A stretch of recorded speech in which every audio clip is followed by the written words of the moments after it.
안녕하십니까, 여의도 24시입니다. 여러분들, 이번 시간에는 제가 여러분들이 딱 그 이름만 들어도 벌써 뭔가 이 밤에 좀 짜증이 치밀어 오른다, 혈압이 오른다, 뭔가 속이 안 좋아진다, 이렇게 생각하실 수 있는 아주 여러분들이 거부감을 갖고 계신, 그리고 여러분들 뿐만 아니라 이건 여론조사를 하면 있지 않습니까? 우리나라 정치인 중에서 왜 그 사람이 거기에 껴있는지 모르겠지만 우리나라 정치인의 호감도 비호감도를 조사했을 때 이재명이보다도 비호감도가 높은 자가 누구냐 라는 거를 여러분들 제가 일단 힌트로서 여러분들한테 먼저 말씀드리겠는데, 일단 본격적인 얘기를 하기 전에 여러분들하고 한번 같이 이 영상을 보고 싶어서 제가 살짝 준비를 해놨습니다. 이게 뭐냐면 여러분들 잘 안 보이실 수도 있는데, 이게 아프리카 초원에서 이 사자 먹이를 노리는, 사자 무리의 빈틈을 이렇게 계속 눈치를 살피고 있는, 그 주위를 기웃기웃거리고 있는 하이에나입니다. 그 영상을 잠깐만 보시도록 하겠습니다.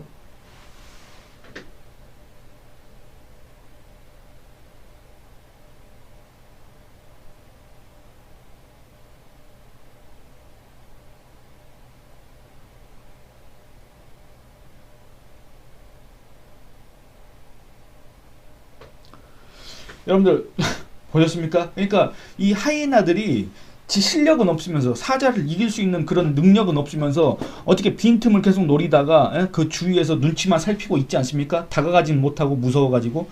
이 하이에나 제가 뭐 보여드린 이유는 따로 없습니다. 그냥 여러분들하고 다른 얘기를 한번 해보고 싶어서 영상을 보여드린 거고, 본격적인 얘기를 시작하도록 하겠습니다. 뭐냐면 여러분들, 지금 현재 이 국내문 전당대회는 막바지에 다다랐습니다. 이제 ARS, 그 다음에 여론조사, 그리고 그걸 갖다가 결과를 열어보는 그 단계만 남아 있습니다. 과연 1차에서 끝날 것인가, 결선까지 갈 것인가, 그건 저도 장담할 수가 없겠습니다만, 그동안의 분위기를 고려했을 때 1차에서 끝나지 않겠느냐, 이렇게 전망하는 사람들이 아마 대다수일 거라고 생각을 합니다. 그런데 제가 이 시점에서 저는 얘기하고 싶은 사람이 있습니다. 한동훈 아닙니다. 나경원 아닙니다. 원희룡도 아닙니다. 윤석열 대통령 아닙니다. 그럼 누구를 얘기하는 거겠습니까? 제가 앞서서 얘기했지 않습니까? 이재명이보다도 비호감도가 높은 사람이 있습니다. 바로 이준석입니다. 이준석 이자는 지금 현재 개혁신당 소속의 국회의원입니다. 화성 그 을에서 국회의원이 됐지 않습니까? 과연 이 사람이 국회의원직을 계속 유지할 수 있을까? 거기에 대해서는 저도 장담할 수 없습니다만, 어쨌든 이 이준석이가 국내민 당원도 아니면서, 국내민 소속도 아니면서, 국내민이 싫다고 지가 나갔으면서, 그래갖고 개혁신당이 뭐니 지가 만들었으면서 국내민 당원보다도 어떻게 보면 지금 현재 이 국내외 전당대회에 출마한 사람들보다도 오히려 더 국내외 전당대회에 관심이 많은 것 같다, 이런 생각이 들어서, 이런 어처구니 없는 상황, 이런 황당한 상황에 대해서 여러분들하고 얘기를 해보고 싶어서 이준석이 이 야밤에 썩 그렇게 딱 들었을 때 기분이 유쾌하지 않은 그 이름, 그 인물에 대해서 한번 얘기를 해보겠다, 그 말입니다. 이거는 제 개인적인 평가가 아닙니다. 제 주관적인 의견이 아닙니다. 아니, 제가 말씀드린 것처럼 여론조사 상으로 비호감도가 제일 높습니다. 그래서 썩 유쾌하지 않다는 그런 표현을 한 것일 뿐입니다. 제가 이준석이를 싫어하는 게 아닙니다. 이준석이가 개혁신당의 소속으로서, 그 개혁신당 국회의원 몇 명 없지 않습니까? 이준석이 지역구 의원 한 명 있고, 그 다음에 이름도 모르는 누구 하나? 그 1번 비례대표 1번 받아서 뭐 하는 사람이 있고, 아마 의사 출신일 텐데, 그리고 2번에 천하람이가 있지 않습니까? 요 세 명이 오손도손 모여가지고 알콩달콩 개혁신당의 미래에 대해서 토론하고 자기들끼리 잘 하면 참 좋을 텐데, 그 무슨 관심사가 그렇게 많아가지고 국내외 전당대회 이러쿵저러쿵 하고 있는지, 심지어는 천하람이도 나와가지고 한동훈에 대해서 이러쿵저러쿵 얘기하고 앉아있는지 저는 도무지 이해를 할 수가 없습니다. 자기들 앞길이나 자기들 사정이나 제대로 챙겼으면 좋겠는데, 근데 이 이준석이가 왜 그러겠습니까? 여러분들, 천하람이가 왜 그러겠습니까? 여러분들, 이준석 천하람뿐만이 아니라 이 이준석이를 지지하는 정말 그 한중에 불과하다고 이렇게 평가받는 이준석이 지지자들 있지 않습니까? 그러면 그 자들은 또 왜 자기 당 일보다 국내민 전당대회에 그렇게 관심이 많겠습니까? 물론 자기 당에 관심을 가질 만한 인물이나 관심을 가질 만한 그런 사건, 화제가 없기 때문에 그렇다는 건 제가 이해를 하지만, 그들이 왜 국내민에 그렇게 목을 매겠습니까? 결국에는 국내임에 들어가고 싶다, 국내임을 우리가 접수하겠다, 허은하가 그런 얘기했습니다. 뭐 국내임을 인수합병을 하겠다, 뭐 그런 식으로 얘기를 한 바가 있지 않습니까? 자기가 개혁신당 대표로 선출된 다음에. 근데 그런 모습들을 보면서 정말 어처구니가 없다, 정말 황당하다 이렇게 생각하시는 분들, 그리고 저런 사람들은 그냥 무시하는 게 답이다 이렇게 생각하시는 분들이 많으실 겁니다. 물론 그것도 맞습니다만 여러분들 그렇지 않습니다.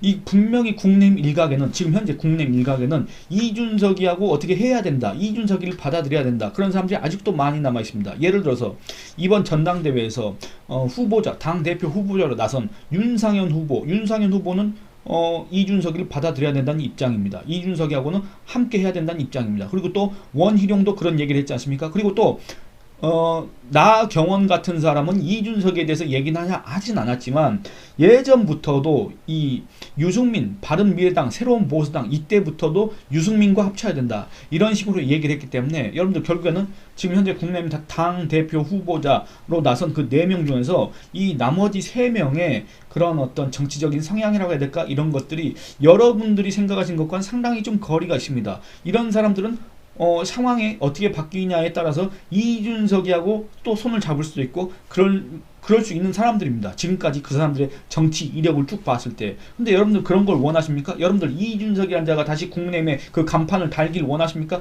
그게 아니지 않습니까? 그런데 이 이준석이는 지금까지도 자기가 국내의 당원인 것처럼, 자기가 국내에서 무슨 당직이라도 맡고 있는 것처럼, 자기가 무슨 보수인 것처럼, 자기가 우파인 것처럼, 자기가 또는 정통 보수인 것처럼 이렇게 자처를 하고 있으니 그 모습이 정말 그야말로 가관이다 이렇게 얘기하고 싶습니다. 여러분들 그러면 참고 삼아서 이준석이가 지금까지 이 국내의 전당대회에 대해서, 또는 이 한동훈이라는 차기 유력 주자이면서 또 여권에서는 그 대선 주자 중에서 지지율 1위를 기록하면서 또 국내의 총선을 이끌었던, 그리고 지금 현재까지도 그와 같은 그런 위상을 유지하고 있고, 이번 전당대회에서는 그야말로 어대한이라는 그런 절대적인 압도적인 지지를 받고 있는, 그야말로 이준석이로서는 모르겠습니다. 이준석의 감정이 아니라 그냥 혹시 이준석이가 그런 감정을 느낄 수 있지 않을까 하는 분들이 계실 것 같기도 한데, 그야말로 이준석이는 당원들이 오히려 이준석이 보고 나가라고 한 거 아니겠습니까? 물론 나갈 때는 발로 나갔지만은 얼마나 이준석이 보고 나가라 했지 않습니까? 이준석이가 무슨 신당 가능성 몇 퍼센트 했을 때 그냥 나가라, 얼른 나가라 한 거 아닙니까? 근데 한동훈은 전당대회에 나오니 안 나오니 그 얘기도 안 했는데 어대한 하면서 한동훈을 나오라고 했지 않습니까? 그 모습을 보던 이준석의 마음은 과연 어땠을까? 그런 것들을 한번 생각을 해보면서 여러분들 이준석이가 한동훈에 대해서 어떤 얘기를 했는지, 이준석이가 이 국내의 전당대회 관련해서 또 어떤 얘기를 했는지, 이준석이가 무슨 제갈량, 지가 무슨 제갈량을 담고 싶다고 그렇게 얘기했지 않습니까? 이준석이가 무슨 김종인을 제외한 이 우리나라 현존하는 정치인 중에서 가장 무슨 책략을 잘 쓰고 전략을 잘하고 자기가 무슨 선전선동을 잘하고 베레벨 거 다 지가 잘한다고 얘기한 자가 바로 이준석이지 않습니까? 그 이준석이가 이번 국내 전당대회 이제 막바지 단계 다다른 이 전당대회에 대해서 그동안에 뭐라고 얘기했는지 몇 장면만 한번 살펴보도록 하겠습니다. 제가 동아일보 기사를 기준으로 한번 여러분들하고 그 얘기를 해보려고 합니다. 2024년 5월 16일 이렇습니다. 이준석이 이런 얘기합니다. 한동훈의 당대표 출마는 위험하다. 대표직은 독이 든 성배다. 뭐 이런 식으로 얘기를 하는데 뭐라고 얘기했느냐? 이렇게 얘기합니다. 한 전 위원장이 이번에 선거로서 보여준 실적이 약하다. 콘텐츠 보강 없이 직만 맡으면 평가만 애매하게 받을 거다. 그렇게 얘기를 하면서 이렇게 결국에는 사실상 한동훈은 부족하다, 한동훈은 안 된다, 한동훈은 미숙하다 이런 얘기를 합니다. 뭐냐면 한 전 위원장이, 이건 결국엔 또 한동훈 지지층, 그렇게 어대한을 외치면서 한동훈이 전당대회에 나와야 된다, 한동훈의 총선 참패 책임을 지고 사퇴를 했지만 한동훈만한 사람이 없다고 이 한동훈을 소환한 그 한동훈 지지층이지 않습니까? 그 지지층을 향해서 마치 약간 이상한 사람들이다 라는 식으로 얘기를 한 부분이 있습니다. 먼저 그 부분을 읽어보겠습니다. 이준석이가 이런 얘기를 했습니다. 한 전 위원장이 다음 정치적 행보를 하려면 국회 헌정기념관 앞에 화환 까는 분들 버리고 시작해야 된다. 왜 유세 현장에 대한민국 평균보다 빨간색 옷 입은 사람들이 많은지, 이상한 호랑이에 올라탔다는 걸 스스로 깨닫지 않으면 절대 그 이상 못 올라간다. 이렇게 저주 내지는 악담을 했습니다. 한동훈과 한동훈의 지지층을 이간질했습니다. 그 이간질의 그 배경에는 어떤 감정이 있었을까? 여러분들 어떤 감정이 있었을지 한번 의견을 댓글로 남겨주시기 바랍니다. 그러면서 이렇게 얘기를 합니다. 한 전 위원장의 지지층을 두고 강성 팬덤만도 못하다. 여러분들 뭔 말입니까? 강성 팬덤만도 못하다라는 거는 예를 들어서 우리 지금 이전까지 이 정치인에 대한 팬덤 어떤 게 대표적이었습니까? 이재명의 개딸 또는 뭐 문재인의 뭐 문구 로솔인가 뭔가 그런 것들이 있었지 않습니까? 그러니까 그런 강성 팬덤보다 한동훈 지지층이 못하다는 얘기를 누가 했습니까? 바로 이준석이가 한 셈 아니겠습니까? 또 뭐라 그랬냐? 일사불란하게 꽃을 까는 행위 자체가 자발적인 팬덤에서는 불가능하다. 빨리 거리를 두셔야 한다. 여러분들 그러면 또 이 말은 뭔 말입니까? 지금 장예찬 같은 자가 이 한동훈 여론조성팀 여론 의혹을 제기했다가 지금 어디가 사라졌지 않습니까? 제가 기사를 살펴보니까 어디 부산 가서 동아 비즈니스 포럼에서 강연을 했다고 하는데 대체 장예찬이가 뭘로 대체 무슨 지식으로 강연을 하고 대체 그런 자를 강사로 초청해서 강연을 한 그 단체는 대체 뭐한 단체인지 잘 모르겠지만 어쨌든 장예찬이가 얘기한 것처럼 이 한동훈에 대한 그런 지지 의사를 표현하는 한동훈에 대해서 이렇게 꽃을 이렇게 보내는 그런 사람들이 결국에는 자발적인 팬덤이 아니다. 저거 동원된 거다. 저거 가짜다. 저거는 뒤에 뭔가 배우가 있다. 이런 얘기를 하는 겁니다. 여러분들 누가 있습니까? 이준석이가 있습니다. 그러면서 또 다른 얘기로 넘어가 보도록 하겠습니다. 이준석이가 이제 5월 16일 날에는 또 뭐라 그랬냐? 이준석, 유승민, 한동훈 전당대회 출마해도 안 될 것 이렇게 얘기를 합니다. 여러분들 유승민은 빼고 그냥 한동훈은 안 된답니다. 누가 그랬습니까? 바로 또 이준석이가 있습니다. 그 얘기를 또 살펴보겠습니다. 한 전 위원장은 전당대회 출마 가능성을 두고도 출마해도 안 될 것 같기는 하다. 이렇게 얘기합니다. 선거에서 진 당대표나 지휘관에 대한 당원들의 평가가 은근히 냉혹하다. 이렇게 얘기를 합니다. 여러분들 또 이거 한번 보겠습니다. 마찬가지로 이번 총선이 한 전 위원장에게 위험했냐 아니면 윤 대통령 때문에 그랬냐고 하면서 이번 총선에 뛰었던 후보들 입장에서는 이전에 한 번 찍어 먹어본 패장을 또 찍어 먹어봐야 되냐는 인상이 강하다. 그러니까 한동훈은 총선 패장이다. 한동훈은 총선 패배에 대한 책임이 총선 패배 주범이다. 그 한동훈, 실패한 한동훈, 그 실패한 한동훈을 굳이 국내외 당원들이 또는 그 후보들이 한 번 찍어 먹어와서 그 맛을 벌써 아는데 다시 찍어 먹어보려고 하겠느냐? 라고 얘기한 게 누굽니까? 바로 이준석입니다. 그래서 한동훈이 출마해도 안 될 것 같긴 하다. 한동훈에 대한 평가가 은근히 냉혹하다. 이런 얘기를 했다 그 말입니다. 누가 그랬습니까? 자기가 무슨 제갈량이나 된다는 듯이 자기가 무슨 비단 주머니나 이렇게 몇십 개를 차고 있다는 듯이 그렇게 자랑해 왔던 이준석이가 이런 얘기를 했다 그 말입니다. 여러분들 그러니까 이런 것들을 보면 지금 일각에서 이준석을 지지하는 사람들이 얼마나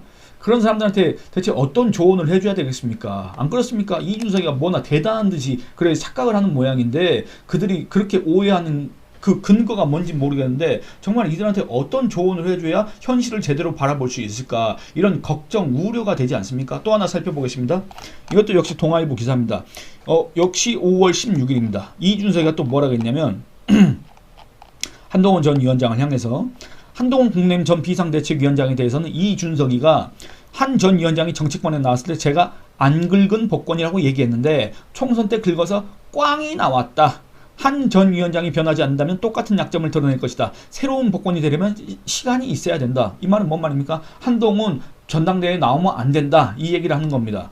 여러분들 이준석이가 그러면 한동훈의 전당대회 출마를 왜 이렇게 걱정하겠습니까? 아니 한동훈이 망한 거지 이준석이가 굳이 한동훈과 무슨 개인적인 인연이 있다고 한동훈의 그런 정치적 미래에 대해서 이준석이가 자기 당 그것도 챙기기 바쁠 이준석이가 왜 챙겨줍니까? 결국엔 그 의도가 있을 수밖에 없지 않습니까? 왜냐? 이준석이도 어쨌든 정치인이기 때문에 정치적인 계산을 하고 정치적 발언을 하는 거 아니겠습니까? 뭐 이준석이는 왜 이렇게 한동훈의 전당대회 출마에 대해서 반대하고 한동훈은 안 된다고 자꾸 이렇게 선동을 하고 그랬을까?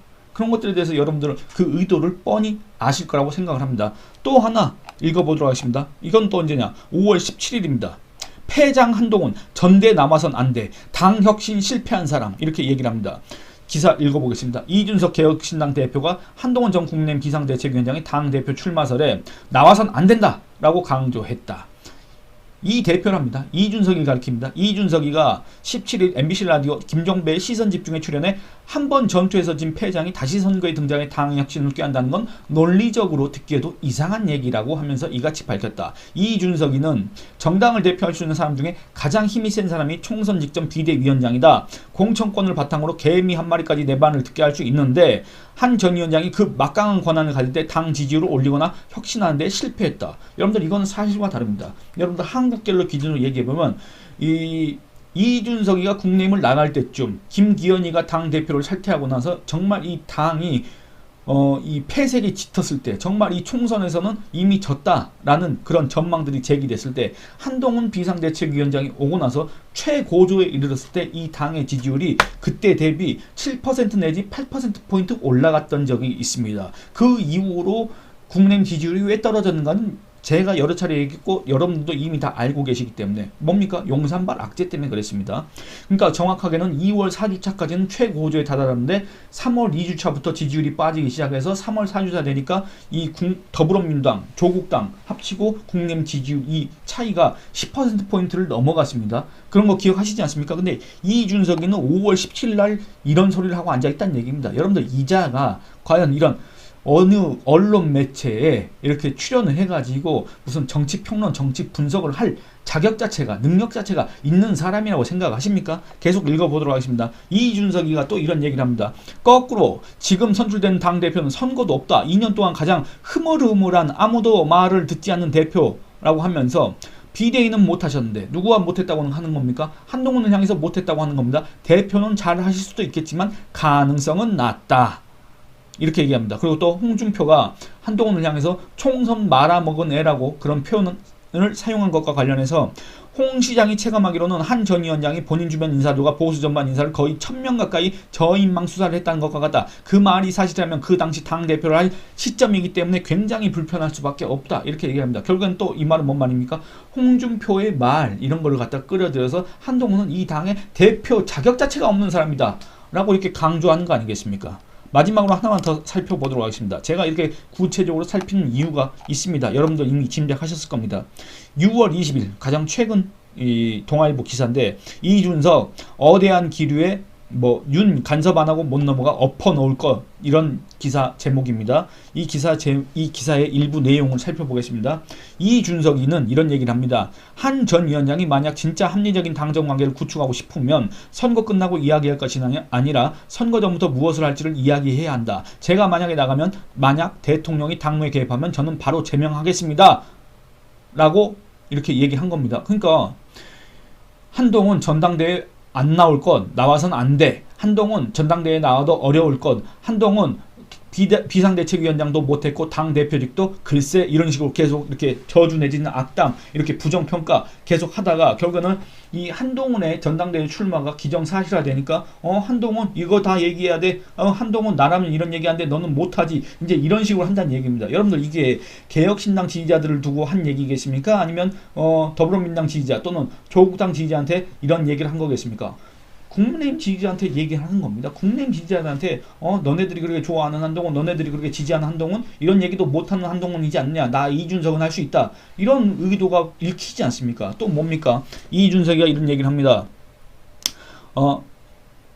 그럼 지금부터 한 전 위원장이 그런 말을 그러니까 이 윤석열 대통령을 공격하는 그런 말을 제대로 하지 못하는 것은 나중에 또 카노사의 굴욕 옛날에 저 신성 로마 제국의 황제가 교황 앞에서 용서를 빌면서 파문당하니까 그 눈밭에 걸어가가지고 무릎 꿇고 계속 있었다는 거 아닙니까? 그 카노사의 굴욕 그 사진처럼 여러분들 근데 카노사의 굴욕은 유럽의 중세 시대 때 있었던 얘기인데 그때는 사진이 없지 않습니까? 뭔 사진이 있겠습니까? 잠깐 딴소리긴 한데 무슨 카노사의 굴욕 사진입니까? 그림은 그림이겠지.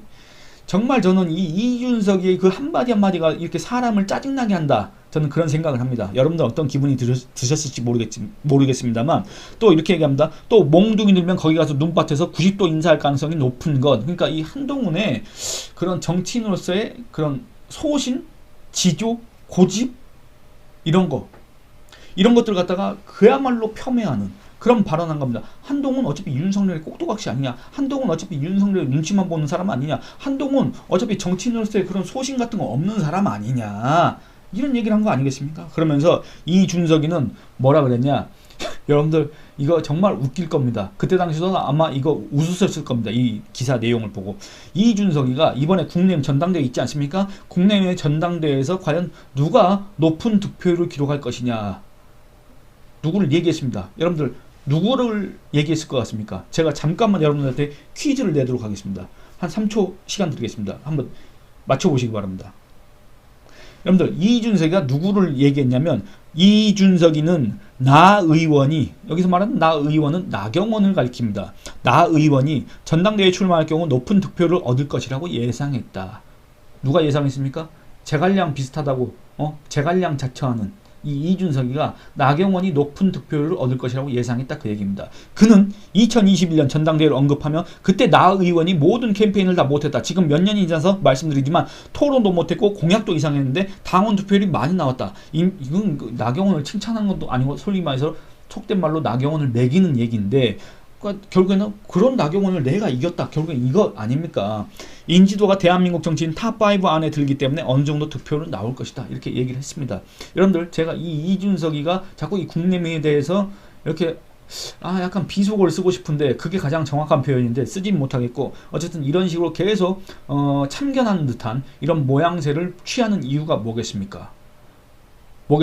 여러분들 국내임이 한동훈이라는 사람을 선택하지 못하고 한동훈 체제로 개혁을 하지 못했을 때 결국엔 그 안에서 역시 우리로는 안 된다. 그나마 이준석이하고 합치면 어떻게 좀 되지 않을까? 그 기회를 틈타서 이준석이가 올 거 아니겠습니까? 아니라고 하는데, 이자들은 분명히 계속 지금까지도 아니라고 하는데 자기들만의 길을 가겠다고 하지만 여러분들 그 말을 믿을 사람이 누가 있겠습니까?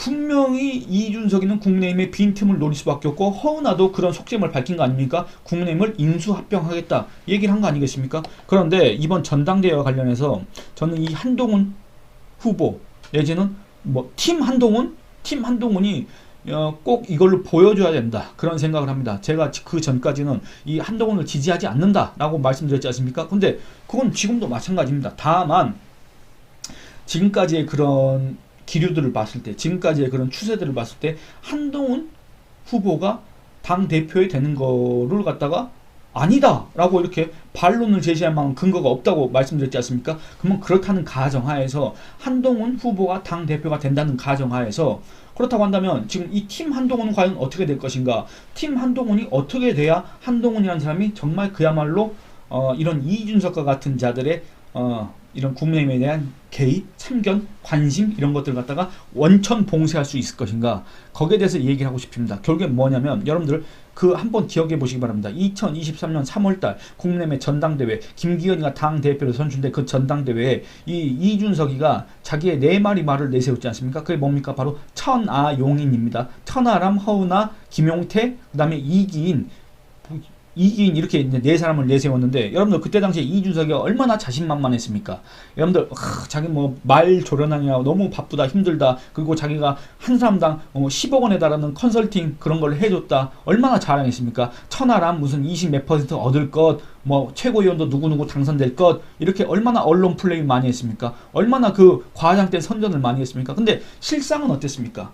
아무도 당선이 안 됐습니다. 득표율도 아주 저조했습니다. 근데 제가 이거 얘기를 왜 하냐, 여러분들 지금까지도 이준석이는 대선을 이겼고 지방선거를 이긴 당대표, 이준석이가 나가고 나서는 국민의힘은 번번이 선거에서 졌다, 이런 식으로 하면서 역시 이준석이가 있어야 국민의힘이 이길 수 있다, 이런 식으로 지금 선동을 하는 자들이 분명히 있습니다. 국민의힘의 내부에도 있고, 그 국민의힘의 언저리를 떠돌면서 마치 위성처럼 국민의힘 주위를 계속 떠돌면서 그런 얘기를 반복하는 자들이 있습니다. 그런데 이 자들은 정말 뭘 모르는 자들입니다. 왜냐면 여러분들 대선 때 이준석이 때문에 이겼습니까? 여러분들 대선 때 이준석이가 단 1%라도 기여한 바가 있습니까? 그렇지 않습니다. 이준석이 때문에 대선 망할 뻔했습니다. 두 번째, 여러분들 이준석이 때문에 지방선거 이겼습니까? 여러분들 이준석이가 지방선거 때 대체 뭘 했습니까? 여러분들 윤석열 정부가 출범하고 나서, 그러니까 결국에는 이준석이 때문에 망할 뻔한 그 대선에서 결국에는 윤석열 후보가 대통령에 당선되고, 그 윤석열 정부가 출범하고 난 한 달도 안 돼서 지방선거가 있었지 않습니까? 근데 여러분들 그때 이준석이가 뭘 했냐 그 말입니다. 여러분들 정확히 말씀드리자면 이준석이는 대선과 지방선거에서 이길 때 그냥 우연히 공교롭게도 국내의 당대표라는 그 자리에 앉아 있었을 뿐, 대선과 지방선거에 그 어떤 기여를 했느냐 그 말입니다. 없습니다. 그런데 여러분들 그런 이준석이가 자기의 실력을 증명할 기회가 딱 한 번 있었습니다. 언제였습니까? 바로 2023년 3월달 국내외 전당대회였습니다. 여기서 자기의 네 마리 말 천하용인을 한 명이라도 당선시켰다면 그래도 이준석이가 그래도 나름대로 실력이 있구나라는 그런 평가를 받았을지 안 받았을지는 모르겠지만 어쨌든 그랬어야 됩니다. 천하용인을 자기가 얘기한 것처럼, 자기가 그렇게 확신한 것처럼, 자기가 자꾸 언론 플레이한 것처럼 천하용인이 당 지도부에 들어가서 이 국nem을 장악을 했어야 됩니다. 접수를 했어야 됩니다. 그래서 마쿠에서 그 이준석이가 이 당은 이제 내 거다 이렇게 얘기를 할 수 있었어야 됩니다. 근데 결과는 어땠습니까? 전멸입니다. 전멸. 당원으로부터 심판받았습니다. 무슨 심판 받았습니까? 이준석 아웃, 천하용인 아웃. 이 심판을 받은 거 아닙니까? 결국에는 이준석이, 자기는 무슨 선거의 신이라도 되는 듯이 자처하는 그 이준석이가 유일하게 자기의 실력을 증명할 수 있는 그 기회였던 전당대회에서 전멸을 당했다는 거 아닙니까? 당원으로부터 아웃을 선고받은 거 아니겠습니까? 그런데 그 이준석이가 뭐 한동훈 안 돼, 한동훈 어려울 거야, 한동훈은 실력도 없어, 한동훈 이미 꽉 나온 복권 이런 식으로 했던 그 한동훈이 국내외 당 대표가 되고, 이 한동훈과 같이 하는 러닝메이트, 이 소위 말해서 팀 한동훈이 국내외 당 지도부에 입성을 한다? 여러분들, 그러면 이준석 같은 자들이 앞으로 이 국내힘에 그 언저리를 떠돌면서 계속 국내힘에 대해서 이런저런 얘기를 할 수가 있겠습니까? 여러분들, 제가 앞서서 동물의 왕국 보여드린 이유 뭔지 이제 짐작을 하실 겁니다. 그런 얘기를 하고 싶었습니다. 여러분들, 이런 사자가 이렇게 정말 힘이 있고 그렇다고 한다면 하이에나 같은 애들은 그냥 멀리서 바라볼 뿐 가까이 와서 절대 접근을 하지 못합니다. 절대 이렇게 뭔가를 챙기려고 하는 그런 시도도 하지 못합니다. 그런 얘기를 하고 싶었습니다. 그래서 이번 전당대회 결과가 어떻게 나올지, 그리고 앞으로 전당대회가 끝나고 나서 이 이준석이 같은 자들이 대체 어떤 또 언행을 할지 그건 잘 모르겠습니다만, 정말 이 국내힘이, 이 보수 정당이, 그리고 여러분들이 지지하는, 여러분들이 당원으로 있는 그 정당이 중심을 잘 잡고, 그 전에 이미 당원한테 심판받은 그런 자들에 대해서는 더 이상 관용 그런 것들을 베푸지 않고, 이 당을 떠난 자들에 대해서는 복당 이런 거는 원천 봉쇄를 해야 된다. 그래야만 이 당이 정말 중심을 잘 잡고 정말 당 개혁을 할 수 있고 정말 보수 재결집을 할 수 있고 그 보수 재결집을 바탕으로 해서 중도 확장도 가능하다. 이런 얘기를 하고 싶습니다. 여러분들, 제가 지금까지 얘기했던 여기에 대해서 어떤 의견을 갖고 계신지 여러분들의 생각을 댓글로 남겨주시기 바랍니다. 좋아요도 많이 눌러주시고, 여러분들 영상 길이가 길지만 이거 처음에 말씀드렸어야 되는데, 영상 길이가 길지만 끝까지 시청해 주시고 좋아요도 많이 눌러주시고 주변 분들한테 권유도 많이 해주시길 부탁드리겠습니다. 이번 영상은 여기서 마치겠습니다. 감사합니다.